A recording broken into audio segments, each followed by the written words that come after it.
진태형. 교전 중에 전원 사살한 걸로 해. 지금 무슨 소리 하는 거야? 데리고 가봐야 짐이야. 용석이야. 형이 데리고 있던 용석이라고. 내 눈엔 빨갱이 5놈만 보여. 진태형, 저 용석이에요. 용석이. 딱새 용석이 알아도 양민학사라는 빨갱이 새끼는 아는 놈 없어.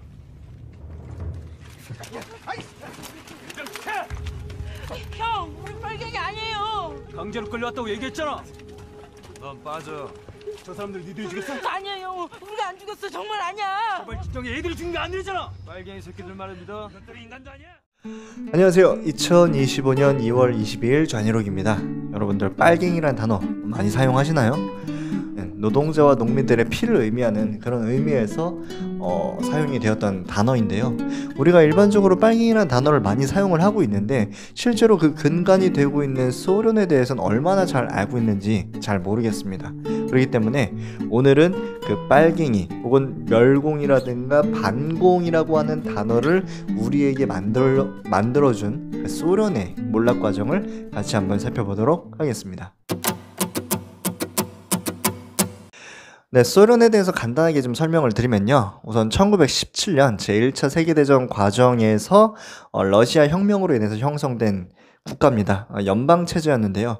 최초의 사회주의 혁명으로 형성된 국가였고요. 지금 우리가 생각하는 그런 자유주의, 자본주의 이런 것과는 좀 상이한 개념의 사회 공공의 이익을 추구하는 사회주의라든가 생산체제를 공동으로 분배하고 공동으로 이제 같이 함께 진행하는 그러한 공산주의적인 체제를 경제 시스템으로 운영을 했었거든요.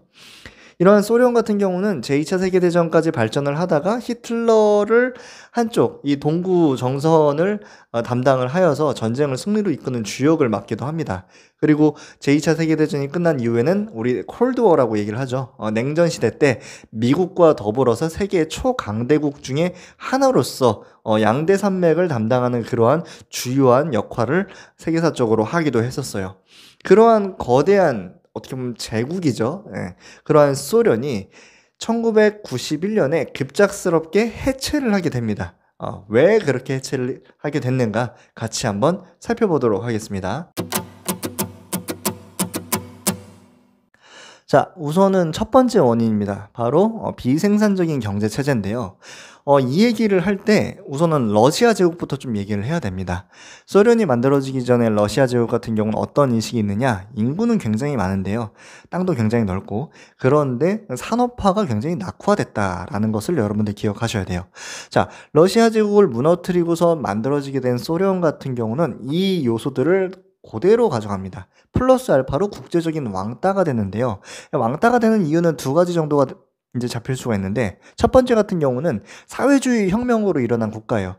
그러니까 당시 유럽, 이 서구권 유럽 같은 경우에는 사회주의라는 것을 별로 그렇게 좋아하지 않습니다. 자본주의자들이 이제 산업혁명 과정에서 굉장히 많은 부를 축적했고 그것이 국가의 운영 기반이었기 때문에 소련에서 일어난 사회주의의 그 불꽃이 자기네 나라에 튀길까봐 굉장히 이 소련이라는 국가를 연방을 경계합니다.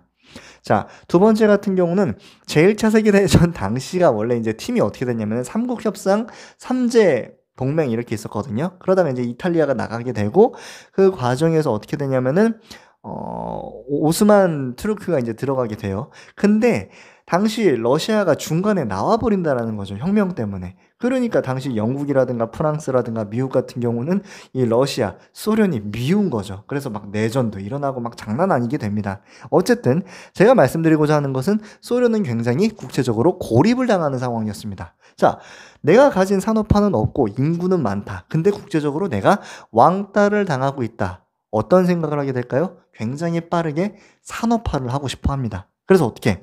당시 내가 갖고 있는 것은 농업 생산력이 거의 전부예요. 물론 산업화도 일부 진행이 되었었지만 서유럽에 비해서 미국에 비해서는 굉장히 약하다. 그러니까 어떻게? 농업을 희생시키고 많은 인구를 많은 자원을 집약적으로 특정 산업에 올인을 하게 되는 거죠. 그러면 산업의 불균형이 일어나게 된다는 거죠. 이것이 이후 1991년 소련이 몰락하기까지 계속 이어집니다. 농업은 아래로, 산업, 특히 중공업, 특히 군수산업 쪽에 굉장히 치우치는 모습을 살필 수가 있어요. 물론 이게 어느 정도 효과는 있습니다. 1930년대 이러한 정책들로 인해서 스탈린 때입니다. 제2차 세계대전에서 소련이 견딜 수 있었던 이유 중에 하나는 1930년대에 산업화라고 얘기를 많이들 합니다. 이때 산업화가 제대로 진행되지 않았다라면은 히틀러의 그러한 공세에 소련이 결국엔 잡아먹혔다라고 얘기를 하기도 해요. 더불어서 이후에 냉전시대 때 미국과 더불어서 양대산맥을 견제할 수 있었던 이유 중에 하나는 50년대에서 60년대까지 전후복구 사업이라든가 그러한 것들을 소련이 산업화를 잘 일으켰기 때문이다 라고 얘기를 하는 거죠. 자, 그런데 명이 있으면은 암이 있잖아요.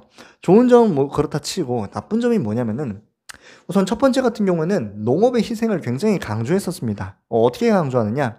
당시 농업에서 나오는 생산력이라든가 이런 것들을 그대로 농업에 이제 뭐 이후 설비라든가 이런 것들에 투자하는 것보다는 이후 군수산업, 이 중공업의 군수산업 쪽으로 굉장히 투자를 많이 하게 됩니다. 그래서 농업은 계속해서 소외를 받는 거죠. 가난하고요.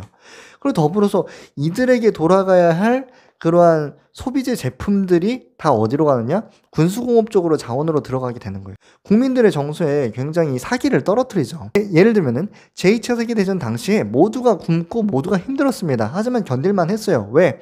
저 히틀러, 나치 파시즘에서 우리 나라를, 우리 민족을, 그리고 우리 국가를 지키자라고 하는 그런 명분이 있었기 때문이죠. 그런데 이제 전쟁이 끝나면 우리가 보상을 받겠다라고 생각을 했었는데 웬걸 더 강력한 미국이랑 싸운대. 아니 그러면은 우리 소비재 제품, 치약이라든가 비누라든가 이런 것들은 언제 받나요? 좀만 참아 이러는 거죠. 그러면서 우리 모두 다 같이 어디로? 공장으로. 뭐 농부들 같은 경우는 내가 생산한 제품들 공동으로 모아가지고 바치고 공동으로 또 식량을 배분받고 이런다라는 거죠. 그렇죠. 두 번째 같은 경우는 인간의 욕심을 무시하기 때문에 생산력이 한정적일 수밖에 없다. 무슨 말이냐? 공동 생산, 공동 농업 체제를 이제 구축을 한단 말이죠. 그랬을 때 원래 인간은 내가 더 잘 살기 위해서 열심히 일해가지고 열심히 일한 만큼 받았을 때 그 효율이 나타난다는 말이죠. 그런데 이건 아니야. 내가 열심히 해봤자 공동으로 생산해서 공동으로 가져가. 그리고 분배받아. 똑같이 분배받는다고요. 열심히 하겠습니까? 안 한다라는 거죠. 기계들 낭비한다라는 거죠. 뭐 이런 거는 사실 소련뿐만이 아니라 북한이라든가 중국 같은 경우도 그러한 모습들이 나타난다는 겁니다. 자, 이런 것들을 해결을 안 하려고 했느냐? 당연히 했었죠. 스탈린 사후에 몇몇의 집권자들이 있다가 흐르쇼프라고 하는 사람이 나타나게 됩니다. 이 사람이 나름대로 반스탈린적인 정책으로 해서 나름대로 자본주의적인 그런 시스템을 도입을 하려고 해요. 그런데 이게 그 사회주의 사상적으로 맞지 않다라고 하는 그러한 반론에 의해서 제외돼 버립니다. 그리고 이제 너무 중공업 쪽으로 가니까 소비재, 생산재 이런 것들이 국민들로부터 들어가야 될 돈이 들어가지 않는다라고 해서 이제 군수공업도 좀 이렇게 낮추려고 하는데 안 돼요. 미국한테 싸우려면은 중공업이라든가 군수공업이라든가 이런 걸 키울 수밖에 없다라고 막 역풍을 많이 맞습니다. 그러는 와중에 쿠바 사건이라고 해가지고 이제 쿠바에 미사일 설치하려다가 실패해서 이걸로 역풍 맞아서 실각하게 되고 이후에 이제 브레즈네프가 이제 나중에 집권을 하게 되거든요. 그때는 기존에 있었던 소련 문제가 더욱더 고착화되는 모습을 살필 수가 있습니다.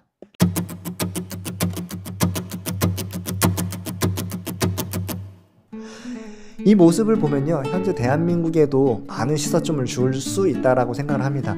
어떨 때는 사회주의적인 성격을, 어떤 때는 공산주의적인 성격을 이렇게 같이 또 차용할 수 있어야 되지 않을까라는 거죠.